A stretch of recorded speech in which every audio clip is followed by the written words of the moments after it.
Então vamos falar agora um pouquinho de algumas características físicas importantes durante a formação dos potenciais de ação e até mesmo dos potenciais graduados. Mas estamos focando nos potenciais de ação. Então, se você se lembra, quando um canal de sódio se abre, o sódio vai passar para dentro da célula. E o sódio, ele é um íon positivo. Então, ele leva a carga positiva para dentro. O que acontece? Acontece o chamado, já comentado aqui nas aulas, a chamada despolarização. Vamos entender exatamente o termo despolarização. Observe, olha lá. Antes estavam as cargas positivas externas e negativas internas. Agora temos uma situação meio bagunçada. Quando a carga positiva entra, acumula-se dentro desse segmento, dessa porção de despolarização do axônio, esse pedacinho fica positivo no interior e negativo na parte de fora, no leque, líquido extracelular. E aqui é o líquido intracelular. Aqui, né? Exatamente. E aqui o líquido extracelular. Então, observe o que vai acontecer agora.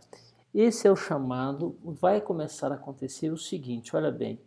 Cargas positivas vão se deslocar em direção das negativas, tá? E cargas positivas vão se deslocar em direção das negativas, dentro e fora, tá? Então haverá um espalhamento dessas cargas positivas no leque e também no leque. No leque elas vão se afastar do ponto de despolarização, caminhando para ambos os lados, tá? No interior, no leque, e no leque elas vão caminhar em direção ao ponto de despolarização,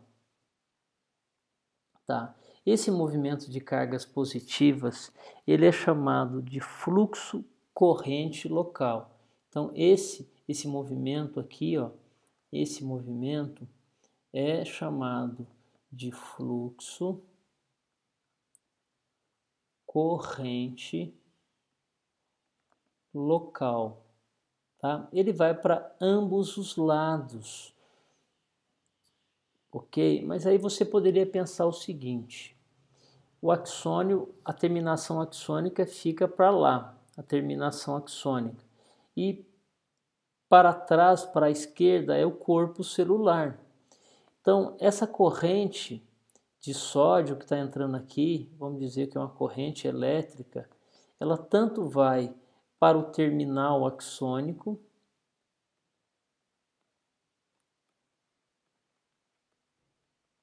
quanto para o corpo celular. Mas a pergunta que fica é o seguinte: o potencial de ação corre para os dois lados? A resposta é não.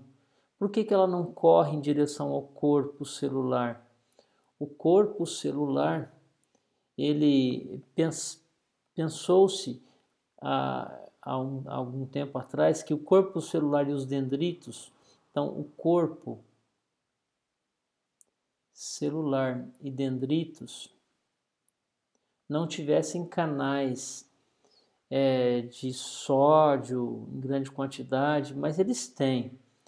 Mas, na verdade, não haverá formação de potenciais de ação de forma retrógrada, apenas na direção do terminal axônico. Por quê?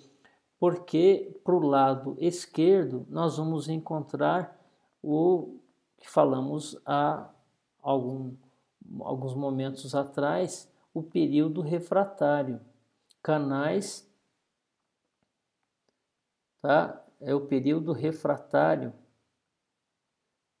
refratário. No período refratário, nós vamos encontrar canais de sódio inativados.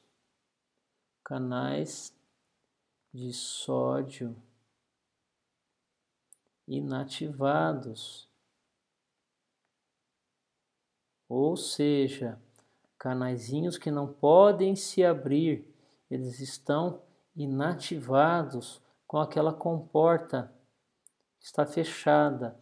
O canal não pode ativar, se ele não pode ativar, não pode formar potenciais de ação de forma retrógrada, apenas no sentido dos terminais. Então, olha bem, ó, formará potenciais de ação apenas no sentido dos terminais axônicos. Ok? Apesar do fluxo corrente ser para ambos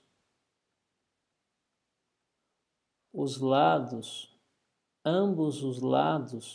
o fluxo corrente é para ambos os lados.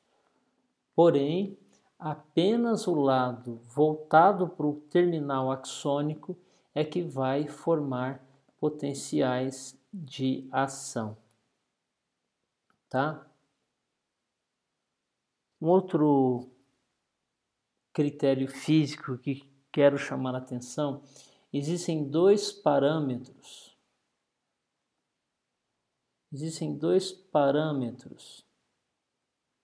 Tá? Físicos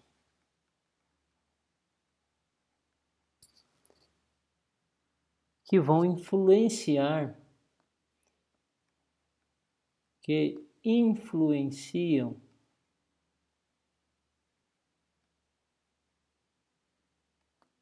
a velocidade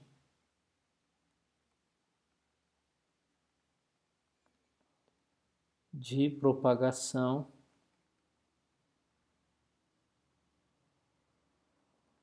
dos potenciais de ação. Então, são dois parâmetros importantes, tá? São parâmetros físicos. Um deles é o diâmetro dos axônios.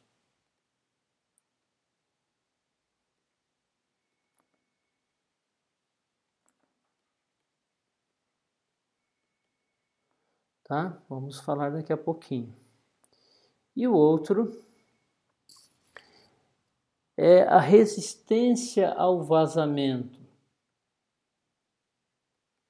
Resistência ao vazamento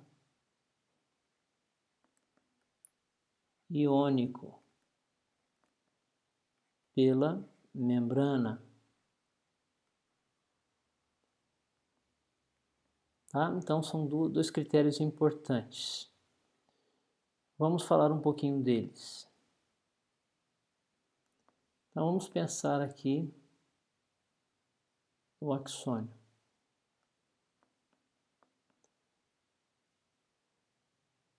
Quanto maior o diâmetro do axônio,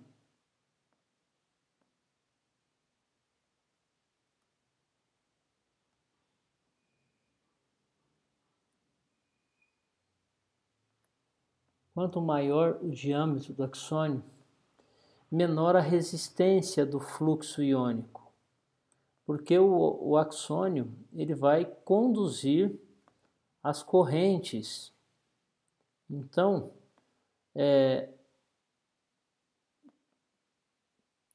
quanto menor é o diâmetro, quanto menor for o diâmetro, maior será a resistência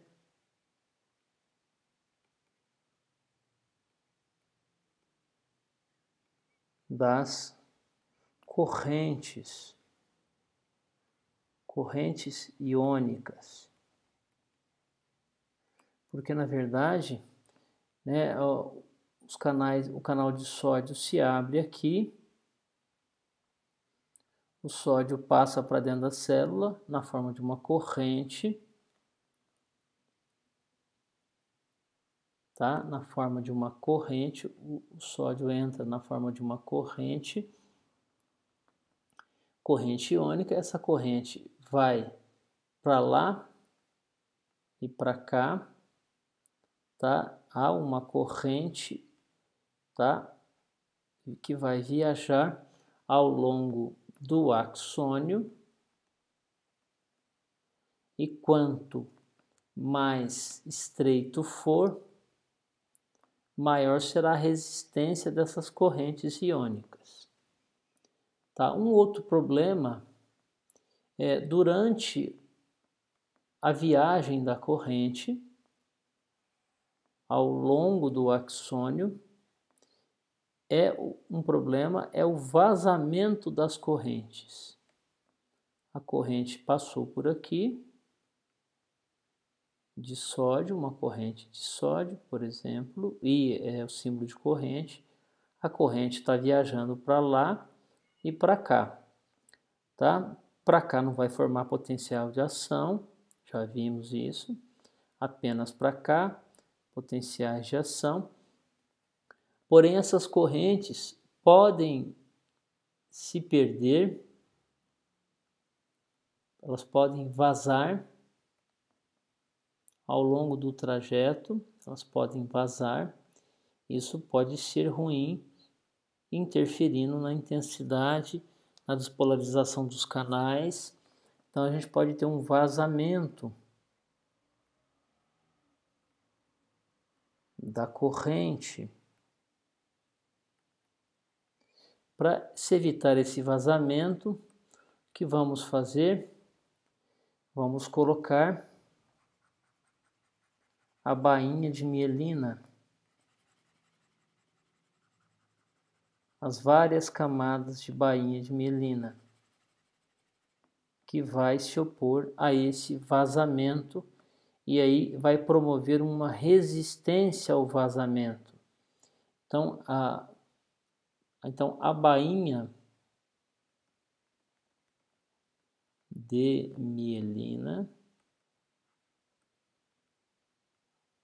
representada por essa cor verde, ela aumenta a resistência ao vazamento.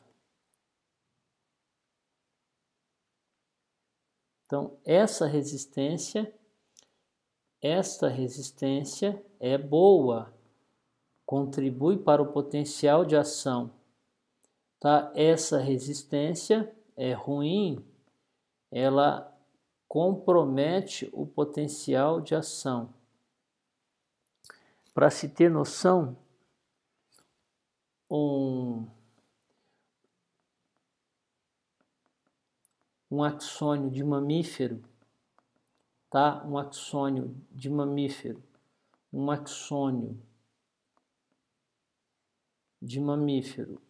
com o diâmetro de 8,6 micrômetros, com bainha, pode chegar a uma velocidade de 120 metros por segundo, a velocidade dos potenciais de ação, tá? Com bainha. Tá? Porém, alguns axônios sem bainha, tá? Sem bainha, alguns axônios sem bainha naturais, não é nenhuma doença, vão ter aí uma velocidade de 2 metros por segundo. Então dá para se ter aí uma ideia da importância da bainha de mielina como resistência ao vazamento de íons ao longo do trajeto dos potenciais de ação.